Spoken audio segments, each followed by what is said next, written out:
അപ്പോൾ ഇതാണ് ഈ വഴിയുടെ വീതി. ഓക്കെ, ഈ ഒരു വഴി കൂടെയൊക്കെ നമുക്കിത് ഇറക്കാൻ പറ്റുമെങ്കിൽ വലിയ വാഹനം യൂസ് ചെയ്യുന്ന ആൾക്കാർക്ക് ഏറ്റവും സിമ്പിളാണ് ഡ്രൈവ് ചെയ്യാനെന്ന് പറഞ്ഞ് നമ്മൾ കേട്ടിട്ടുണ്ട്. എന്നാൽ ചെറിയ വാഹനങ്ങൾ യൂസ് ചെയ്യുന്ന പലരും ചോദിക്കുന്നൊരു കാര്യം, ഇത്രയും വലിയ വാഹനം എങ്ങനെ നിങ്ങൾ കൊണ്ട് നടക്കുന്നു എന്ന്. ശരിക്കും പറഞ്ഞു കഴിഞ്ഞാൽ എൻ്റെ ഒരു അഭിപ്രായം ഞാൻ പറയുകയാണെങ്കിൽ നമുക്ക് ഏറ്റവും നല്ല രീതിക്ക് ഓടിക്കാൻ സാധിക്കുന്ന ഒരു വലിയ വാഹനം തന്നെയാണ്. അതായത് എത്രയും കംഫോർട്ടബിളായിട്ട് നമുക്ക് ഓടിക്കാൻ സാധിക്കുന്ന വലിയ വാഹനം തന്നെയാണ്. പക്ഷേ അതിനകത്ത് കുറച്ച് കാര്യങ്ങൾ നിങ്ങൾ മനസ്സിലാക്കണം. അതായത് നിങ്ങളുടെ കയ്യിലൊരു വലിയ വാഹനമുണ്ട്, അല്ലെങ്കിൽ നിങ്ങളുടെ സുഹൃത്തിൻ്റെ കയ്യിലൊരു വലിയ വാഹനമുണ്ട്, അത് ഓടിക്കാൻ പേടിയുണ്ടെങ്കിൽ ഞാൻ ഈ പറഞ്ഞ കാര്യങ്ങൾ ജസ്റ്റ് ഒന്ന് മനസ്സിൽ വയ്ക്കുക.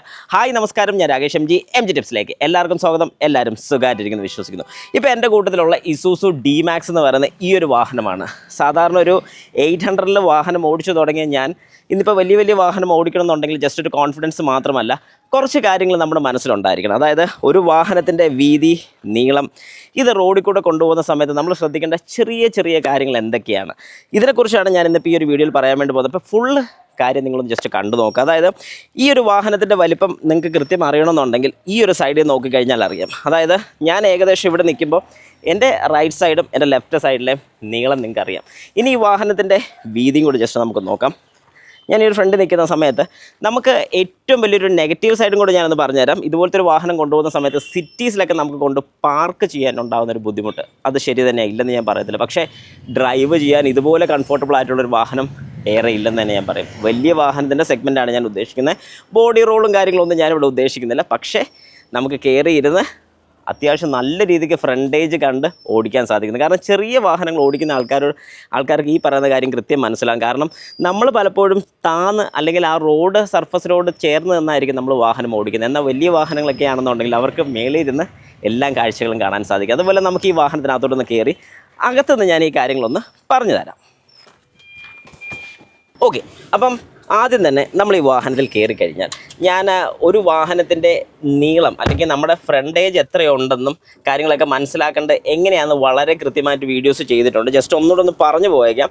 നമ്മളിപ്പം നമ്മുടെ റൈറ്റ് സൈഡ് ഫ്രണ്ട് ഒരാളെ ഏറ്റവും ഫ്രണ്ടിലൊന്ന് നിർത്തി ഈ വാഹനത്തിൻ്റെ നീളം കൃത്യമായിട്ട് മനസ്സിലാക്കാൻ സാധിക്കും. ജസ്റ്റ് ഞാൻ തന്നെ ഒന്ന് കാണിച്ചാൽ നിങ്ങൾ ശ്രദ്ധിച്ചോണം.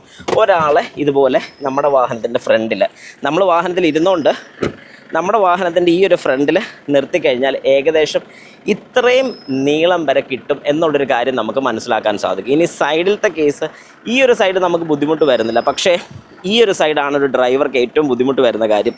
അതുകൊണ്ട് ഈ ബമ്പറിൻ്റെ പോർഷനിലും ഒരാളെ ജസ്റ്റ് ഒന്ന് നിർത്തി നോക്കുക. ഈ രണ്ട് കാര്യങ്ങളും വളരെ കൃത്യമായിട്ട് മനസ്സിലാവും. ഇത് കിട്ടിക്കഴിഞ്ഞാൽ ബാക്കി ഓക്കെ. പിന്നെയുള്ളൊരു കാര്യം, വാഹനത്തിൻ്റെ മിറർ നോക്കി ഓടിക്കാൻ പഠിച്ച ആൾക്കാർക്ക് വളരെ സിമ്പിളായിട്ട് ഡ്രൈവ് ചെയ്യാം.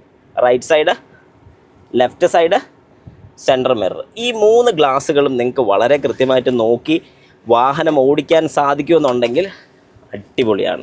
കാരണം കൂടി ഞാൻ പറഞ്ഞുതരാം. ഞാനിപ്പോൾ ഈ ഒരു വാഹനം നിർത്തിയിട്ടിരുന്ന് ഞാൻ എടുക്കുകയാണ്. എനിക്കിത് ഇത്രയും സിമ്പിളായിട്ട് കൺട്രോൾ ചെയ്യാൻ സാധിക്കുന്നത് ഈ 3 മിറേഴ്സും ഫ്രണ്ടിലത്തെ നീളവും എനിക്കറിയാമെന്നുള്ളതുകൊണ്ടാണ്. ഏതൊരു ചെറിയ ഗ്യാപ്പിലും നമുക്ക് ഈ വാഹനം കയറ്റിക്കൊണ്ട് പോകാൻ സാധിക്കും. ഇപ്പം ഞാനൊരു മെയിൻ റോഡിലോട്ട് ഇറങ്ങുകയാണ്.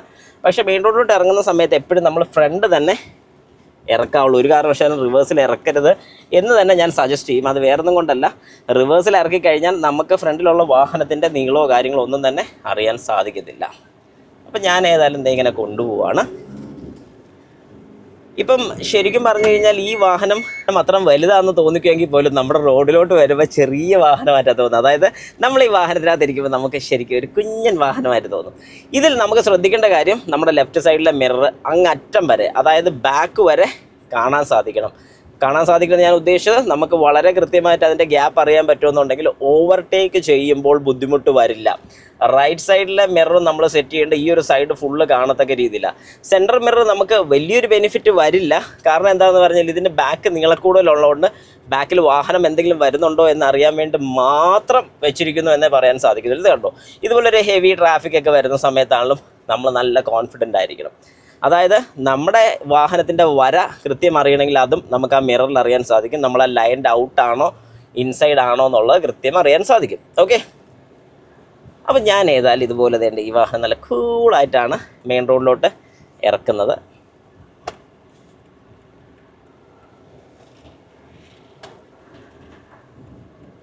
ഇത് ഞാൻ ശരിക്കും ഇങ്ങനെ ഒരു വീഡിയോ ചെയ്യാനുള്ളൊരു പ്രധാന കാര്യം എന്ന് പറഞ്ഞാൽ, എൻ്റെ അടുത്ത് പലരും ചോദിക്കാറുണ്ട്, രാകേഷ് എനിക്ക് ചെറിയ വാഹനം ഓടിക്കാൻ നല്ല കോൺഫിഡൻ്റ് ആണ്, പക്ഷെ വലിയൊരു വാഹനത്തിലോട്ട് കയറുമ്പോൾ ഉള്ളിലൊരു പേടിയാണ് എന്നുള്ളൊരു കാര്യം ഇത് കണ്ടോ. ഇപ്പം നമ്മൾ റോഡ് നോക്കുക, അത്യാവശ്യം ഓക്കെ ആയിട്ടുണ്ടെങ്കിൽ നമ്മളങ്ങ് ഇറക്കുക. ഇതിൽ വലിയ വലിപ്പമോ കാര്യങ്ങളോ ഒന്നും ഉണ്ടെന്ന് ഞാൻ പറയത്തില്ല, ഈ വാഹനമൊക്കെ ചെറുതാണ് സത്യം പറഞ്ഞു കഴിഞ്ഞാൽ.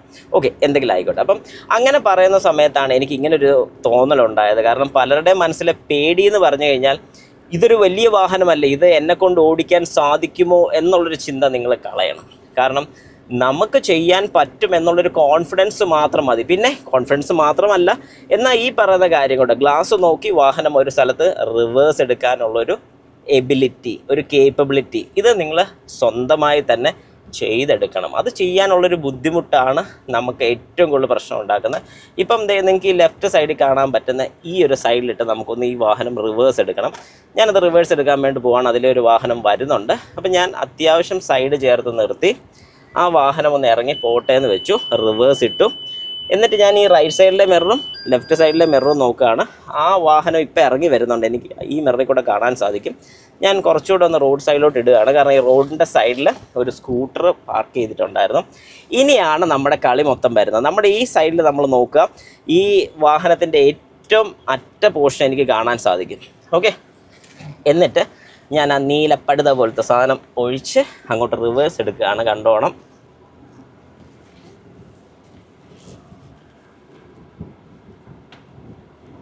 ഇതിൽ ക്യാമറയും വരുന്നുണ്ട് ഈ ഒരു മോഡലിൽ. അതൊരു അഡ്വാൻറ്റേജ് ആയില്ലെന്ന് പറയാൻ പറ്റില്ല, പക്ഷെ എന്നാലും നമ്മൾ അവിടെ തന്നെ ശ്രദ്ധിച്ച് താഴത്തെ പോർഷനൊക്കെ ഒന്ന് നോക്കി നമ്മളിത് പക്കയായിട്ട് റിവേഴ്സ് എടുക്കുന്നുണ്ട്. ആ കൂട്ടത്തിൽ ഈ റൈറ്റ് സൈഡും കൂടെ നമ്മൾ നോക്കിക്കോണം. കണ്ടോ, റൈറ്റ് സൈഡും നമ്മുടെ ലെഫ്റ്റ് സൈഡും രണ്ട് സൈഡും നോക്കി എനിക്ക് ഈ ഒരു വഴി കൂടെ റിവേഴ്സ് എടുക്കാൻ പറ്റണം. ഓക്കെ, അപ്പോൾ ഇത്രയും കോൺഫിഡൻറ്റ് എങ്ങനെ നമുക്കാകാൻ സാധിക്കുമെന്ന് ചോദിച്ചു കഴിഞ്ഞാൽ വളരെ സിമ്പിളാണ്. ജസ്റ്റ് കീപ് ട്രൈങ് എന്നേ ഞാൻ പറയത്തുള്ളൂ. ജസ്റ്റ് ഒന്ന് ഞാൻ ഇറങ്ങി കാണിച്ചു തരാം. ഈ വഴിയുടെ വീതി ഒന്ന് കാണിച്ചു. യെസ്, അപ്പോൾ ഇതാണ് ഈ വഴിയുടെ വീതി. ഓക്കെ, ഈ ഒരു വഴി കൂടെയൊക്കെ നമുക്കിത് ഇറക്കാൻ പറ്റുമെങ്കിൽ ഇത്രയും കോൺഫിഡൻ്റ് ആയിട്ട് നമുക്കത് ചെയ്യാൻ സാധിക്കും. ഓക്കെ, അപ്പം സിമ്പിളല്ലേ. ഇനി നമുക്ക് തിരിച്ച് പോകാം. ഏതായാലും ഞാനിത് കാണിച്ചു തന്ന വേറൊന്നും കൊണ്ടല്ല, നിങ്ങൾക്ക് മനസ്സിലാകണം ഒരു വലിയ വാഹനം ഓടിക്കാൻ ഇത്രയും എളുപ്പമാണോ എന്നുള്ളത്. കാരണം പലരും ചിന്തിച്ചു വെച്ചിരിക്കുന്ന ഒരു കാര്യം, ഒരു വലിയ വാഹനം നമുക്ക് കൺട്രോൾ ചെയ്യാൻ ഭയങ്കര ബുദ്ധിമുട്ടല്ലേ എന്നുള്ളൊരു ചിന്ത ഇനി ആ മനസ്സിൽ വേണ്ട. അതിനുവേണ്ടി മാത്രമാണ് പിന്നെ ഞങ്ങളുടെ വഴിയിലോട്ട് കയറുന്നതും അത്രയും വലിയൊരു വഴിയല്ല, എന്നാലും 407 കയറി പോകുന്നതാണ്. പക്ഷേ നിങ്ങൾക്ക് ഞാനതൊന്നുകൂടെ കാണിച്ചു തരാം. നമ്മൾ ഇതുപോലൊരു വഴി കയറി പോകുമ്പോൾ ശ്രദ്ധിച്ചോണം, ചെറിയ വഴിയാണ്, കഷ്ടിച്ചൊരു വാഹനം. ചുമ്മാ നമ്മൾ പറയുമ്പോൾ ഇച്ചിരി തള്ളു കൂടിപ്പോയെന്നുണ്ടെന്ന് തോന്നുന്നു, പക്ഷേ ഇതാണ് വഴിയുടെ വീതി, നിങ്ങൾക്ക് മനസ്സിലാവും. പക്ഷേ ഇവിടെ ഒന്നുമല്ല, ഇവിടെ ശരിക്കും പ്രശ്നം വരുന്ന ഈ ഒരു വളവാണ്. ഓക്കെ, അപ്പം ഇതുപോലെയുള്ള വഴിയിലൊക്കെ നമ്മൾ സ്ഥിരം വാഹനം ഓടിക്കണം. ഇതിപ്പോൾ ചെറിയ വാഹനം എനിക്കറിയാവുന്ന പലരും ഉണ്ട്, ചെറിയ വഴി കൂടെ ഒക്കെ ഓടിക്കാൻ പേടിയുള്ള ആൾക്കാർ. അവർ മനസ്സിലാക്കേണ്ട ഒരു കാര്യം, നമ്മൾ ഏത് ചെറിയ വഴി കൂടെ ഓടിച്ച് ശീലിച്ച് കഴിഞ്ഞാൽ പിന്നെ നമുക്ക് ഒരു ബുദ്ധിമുട്ടും ഉണ്ടാകുന്നതായിരിക്കത്തില്ല. വളരെ സിമ്പിളായിട്ട് ഇതുപോലെ നിങ്ങൾക്ക് ഓടിക്കാൻ സാധിക്കുന്നതാണ്. അതുകൊണ്ട് ഇനി തൊട്ട് നിങ്ങളുടെ വീട്ടിൽ വലിയ വാഹനം ഉണ്ടെങ്കിൽ അത് ഓടിച്ച് പഠിച്ചോണം. ഇനി നിങ്ങളുടെ സുഹൃത്തിനൊക്കെ ഉണ്ടെന്നുണ്ടെങ്കിൽ ജസ്റ്റ് അവരോടൊന്ന് ചോദിച്ചിട്ട് അവരെ ഇരുത്തിക്കൊണ്ട് തന്നെ ചെറിയൊരു റൗണ്ടൊക്കെ ഒന്ന് ഓടിക്കുന്നത് നല്ലതായിരിക്കും.